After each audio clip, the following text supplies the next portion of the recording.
और पोली clinic x ray film tender में लाखों रुपए की करप्शन। एबीएन न्यूज को मौसूल दस्तावेजात के मुताबिक ज्यादा इस्तेमाल होने वाले एक्सरे फिल्म रेट मार्केट से भी ज्यादा, जबकि टेंडर में इस्तेमाल ना होने वाले साइज के रेट सबसे कम रखे गए। 11 बाय 14 इंच, 8 बाय 10 इंच का रेट मार्केट रेट से भी 35 रुपए कम रखा गया। नदीम चौधरी तफसीलात देंगे। जी Nadeem. Polyclinic X-ray film tender में लाखों रुपए की करप्शन का इंकशाफ हुआ है। ज्यादा इस्तेमाल होने वाली एक्सरे फिल्म के रेट मार्केट से भी कम रेट पर दिए गए, जबकि टेंडर में इस्तेमाल न होने वाले साइज के रेट सबसे कम रखे गए। 11 बाई 14 इंच, 8 बाई 10 इंच का रेट मार्केट रेट से भी 35 रुपए कम रखा गया। बड़े एक्सरे फिल्म का रेट 100 रुपए से ज्यादा रखा गया। टेंडर कमेटी की मुबैना मिलीभगत से लाइव विजन कंपनी को लाखों रुपए का मुनाफा दिया गया।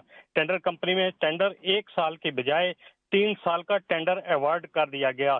और टेंडर कमेटी में डॉक्टर महमून, डॉक्टर निर्मल, जावेद फार्मासिस्ट और सेक्शन ऑफिसर वजारत सेहत शामिल थे। इस तरह पॉलीक्लिनिक के खजाने को लाखों रुपए का नुकसान पहुंचाया गया। जी, खजाने को लाखों रुपए का नुकसान पहुंचाया गया है। बहुत शुक्रिया नदीम चौधरी।